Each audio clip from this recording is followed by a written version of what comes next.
بسم اللہ الرحمن الرحیم۔ السلام علیکم ورحمۃ اللہ وبرکاتہ۔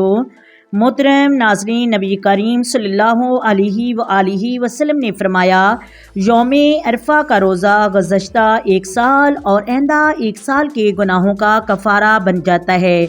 عرفہ کا روزہ کیسے رکھیں اور اس روزے کی نیت کیسے کریں؟ عرفہ کے روزے رکھنے کی نیت کا کیا طریقہ ہے؟ یہ سوال اس وقت بہت ہی زیادہ پوچھا جا رہا ہے کیونکہ یوم عرفہ جمعۃ المبارک کے دن 6 جون کو بن رہا ہے۔ اس دن روزہ رکھنے کی بہت ہی زیادہ فضیلتیں ہیں۔ نبی کریم صلی اللہ علیہ وآلہ وسلم نے ارشاد فرمایا، دنوں میں سب سے افضل دن عرفہ کا دن ہے۔ ویسے تو ذوالحج کا پورا مہینہ ہی فضیلت والا ہے، لیکن ذوالحج کے ایک دن کا روزہ ایک سال کے روزوں کے برابر ہے اور اس کی راتوں میں قیام لیلۃ القدر کے برابر ہے۔ ذوالحج کا پہلا عشرہ بہت ہی برکت والا ہے۔ حضرت ام المومنین عائشہ صادقہ رضی اللہ تعالی عنہا فرماتی ہیں کہ رسول اللہ صلی اللہ علیہ وآلہ وسلم نے ارشاد فرمایا کہ اللہ تعالیٰ یوم عرفہ سے بڑھ کر کسی دن اپنے بندے کو جہنم سے اتنا زیادہ آزاد نہیں کرتا جتنا عرفہ کے دن۔ بے شک اللہ تبارک و تعالیٰ اس دن اپنے بندوں کے قریب آ جاتا ہے اور فرشتوں کے سامنے ان پر فخر فرماتا ہے، اے فرشتوں دیکھو میرے بندوں کو، تم تو کہتے تھے انسانوں کو پیدا نہ کرو، یہ تو خون ریزی کریں گے، تیری نافرمانی کریں گے، یہ تو دیکھو کس طرح بکھرے ہوئے بالوں کے ساتھ غبار آلودہ ہیں اور میری بارگاہ میں حاضر ہیں اور میری ہی رضا چاہتے ہیں اور مجھ ہی کو راضی کرنے کے لیے یہ سب کچھ کر رہے ہیں۔ تو محترم ناظرین، نبی کریم صلی اللہ علیہ وآلہ وسلم نے ارشاد فرمایا، سب سے بہتر دعا عرفہ کے دن کی ہے۔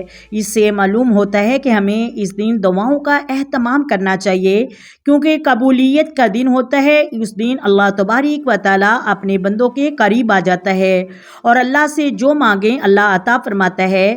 نبی کریم نے فرمایا، سب سے بہترین کلمات جو میں نے اور مجھ سے پہلے انبیاء نے کہا وہ یہ ہے، لا الہ الا اللہ وحدہ لا شریک لہ، لہ الملک و لہ الحمد وہو علی کل شیء قدیر۔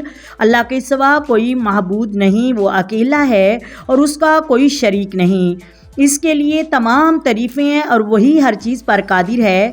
تو یہ جو دن ہے بہت ہی قیمتی دن ہے، اس دن ہمیں عبادت کا اہتمام کرنا چاہیے، روزہ بالکل مس نہیں کرنا چاہیے۔ جس طرح حدیث پاک میں آتا ہے کہ گزشتہ ایک سال اور آنے والے ایک سال کے گناہوں کا کفارہ بن جاتا ہے، اور یہ نفلی روزہ ہے۔ اس روزے کی نیت ایسے کر لیں کہ دل ہی میں کہیں کہ میں روزہ رکھ رہی ہوں یا رکھ رہا ہوں، یہی کافی ہے۔ زبان سے الفاظ ادا کریں، نیت کرنا یہ کچھ ضروری نہیں۔ آپ نے سحری کھائی ہے، سحری کے لیے اٹھی ہیں، یہ بھی نیت ہے۔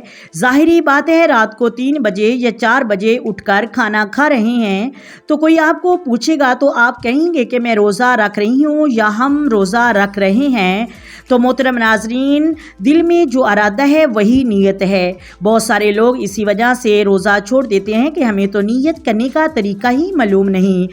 نیت دل کے پختہ ارادہ کا نام ہے۔ امید کرتی ہوں آپ کو ویڈیو کی سمجھ آ گئی ہوگی۔ اگر ویڈیو اچھی لگے ویڈیو کو لائک کریں، شیئر کریں اور چینل کو سبسکرائب کریں۔ آئیں مل کر آقا دو عالم نور مجسم سرور کائنات صلی اللہ علیہ وآلہ وسلم کی ذات پر درود و سلام کے نذرانے پیش کریں۔ الصلاۃ والسلام علیک یا سیدی یا رسول اللہ، الصلاۃ والسلام علیک یا سیدی یا حبیب اللہ، الصلاۃ والسلام علیک یا سیدی یا نبی اللہ وعلی آلک وصحابک یا سیدی یا محمد رسول اللہ۔ محترم ناظرین، اپنی دعاؤں میں یاد رکھیں۔ اللہ حافظ۔